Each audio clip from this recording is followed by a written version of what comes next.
Walang ibang paraan. Kung gusto mo ng tagumpay, kailangan mong magtrabaho ng mabuti. Huwag mong hayaang ang takot, pagdududa o pagkatalo ay makapasok sa iyong isip. Huwag mong hayaan ito.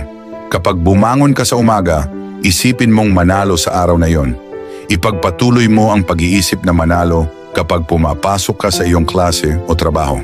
Kahit na ang mga katabi mo ay hindi masaya o hindi nakikinig, huwag mo silang alalahanin at pansinin. Ang mahalaga ay ang iyong sarili. Dapat kang manatiling nakatuon sa iyong layunin at hindi dapat apektado ng mga tao sa paligid mo. May mga araw na mahirap at minsan hindi mo maintindihan ang iyong guro, pero hindi ka dapat sumuko. Kung hindi mo maintindihan ang leksyon, magtanong sa iyong guro.